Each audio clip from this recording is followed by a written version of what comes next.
ವಿಶೇಷ ಅಧಿವೇಶನ ಮುಗಿದಿದ್ದಾಯಿತು. ಈಗ ಶಾಸಕರ ವಿದೇಶ ಪ್ರವಾಸ. ಜಂಟಿ ಅಧಿವೇಶನ ಮುಗಿದ ಬೆನ್ನಲ್ಲೇ ವಿದೇಶಕ್ಕೆ ಹಾರೋದಕ್ಕೆ ಶಾಸಕರುಗಳು ರೆಡಿಯಾಗಿದ್ದಾರೆ.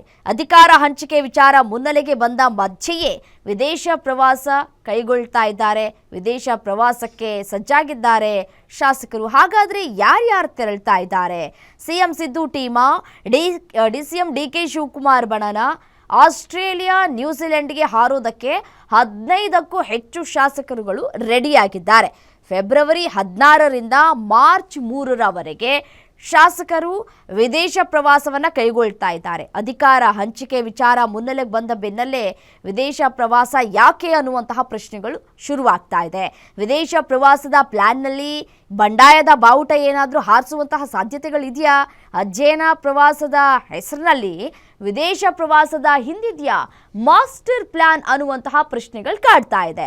ಡಿಸಿಎಂ ಡಿಕೆ ಶಿವಕುಮಾರ್ ಬಣದ ಕೆಲ ಶಾಸಕರು ವಿದೇಶ ಪ್ರವಾಸ ಕೈಗೊಳ್ಳುವ ಸಾಧ್ಯತೆಗಳು ಕೂಡ ಇದೆ. ಪಶುಸಂಗೋಪನಾ ಇಲಾಖೆಯಿಂದ ಅಧ್ಯಯನ ಅಂತ ಹೇಳಿಕೊಂಡು ವಿದೇಶ ಪ್ರವಾಸ ಆದರೆ ಸ್ಪೀಕರ್ ಪರ್ಮಿಷನ್ ಕೇಳಿದ ಪತ್ರದಲ್ಲಿ ಅಧ್ಯಯನ ಪ್ರವಾಸದ ಪ್ರಸ್ತಾಪ ಇಲ್ಲ ಅಂತ ಹೇಳಲಾಗ್ತಾ ಇದೆ.